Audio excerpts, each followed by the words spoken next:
గోదావరికి వరద ప్రవాహం పెరగడంతో ధవళేశ్వరం కాటన్ బ్యారేజ్ వద్ద వరద రెండో ప్రమాద హెచ్చరికను జారీ చేశారు అధికారులు. బ్యారేజ్ నుంచి 13 లక్షల క్యూసెక్కుల వరద నీరు దిగువకు విడుదల చేస్తున్నారు. భారీ వరద నేపథ్యంలో రానున్న 24 గంటలు గోదావరి పరివాహక ప్రాంతాల్లోని ప్రజలు అలర్ట్ గా ఉండాలని తూర్పు గోదావరి జిల్లా కలెక్టర్ ప్రశాంతి హెచ్చరించారు. గోదావరిలో నదీ స్నానాలు, మత్స్యకారులు చేపల వేటకు వెళ్లరాదని సూచించారు.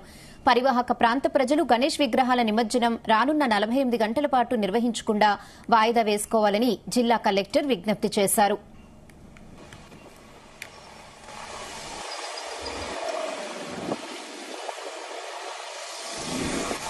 భద్రాచలం వద్ద గోదావరి ప్రస్తుతం 50 అడుగుల వద్ద నిలకడగా ఉండటంతో ధవళేశ్వరం వద్ద 14 లక్షల క్యూసెక్కుల వరకు వరద చేరుకునే అవకాశం కనిపిస్తోంది. కోనసీమ జిల్లాలోని గోదావరి లంక గ్రామాల ప్రజలను అధికారులు అలర్ట్ చేశారు. రాజమండ్రి వద్ద గోదావరి లంకల్లో నివాసం ఉండే 200 మందిని పునరావాస శిబిరాలకు తరలించారు.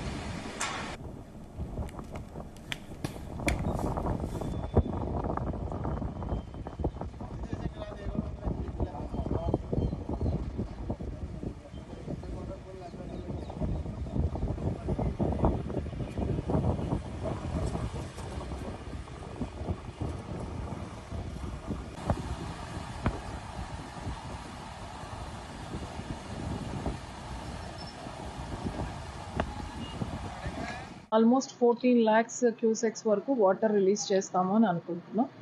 సో దానివల్ల చూసుకుంటే మనకి ఆల్మోస్ట్ గోదావరి గట్ల వెంబడి అంతటి కూడా మనకి ప్రవాహం ఉధృతంగా ఉంటుంది. దానివల్ల మనము చుట్టుపక్కల ఉన్న గ్రామాలన్నింటికీ కూడా అలానే టెంపుల్స్ వీళ్ళందరూ కూడా అలర్ట్ చేయడం జరుగుతుంది. ఎవరు కూడా నదీ పరివార ప్రాంతంలోకి రావద్దు అని. అలానే లంకా గ్రామాలన్నీ కూడా మనం షిఫ్ట్ చేయడం జరిగింది. ఇంకా మనకి నైట్ ఛత్తీస్గఢ్ అండ్ అప్లాండ్ ఏరియాస్లో ఇంకా కానీ రెయిన్ కానీ ఇంకా ఎక్కువ పడితే మరింత ఇన్ఫ్లోస్ కూడా రిసీవ్ చేసుకోవడానికి మనకి అవకాశం ఉంది.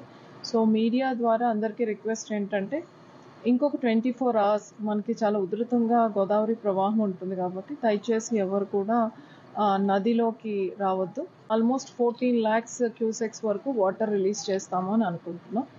సో దానివల్ల చూసుకుంటే మనకి ఆల్మోస్ట్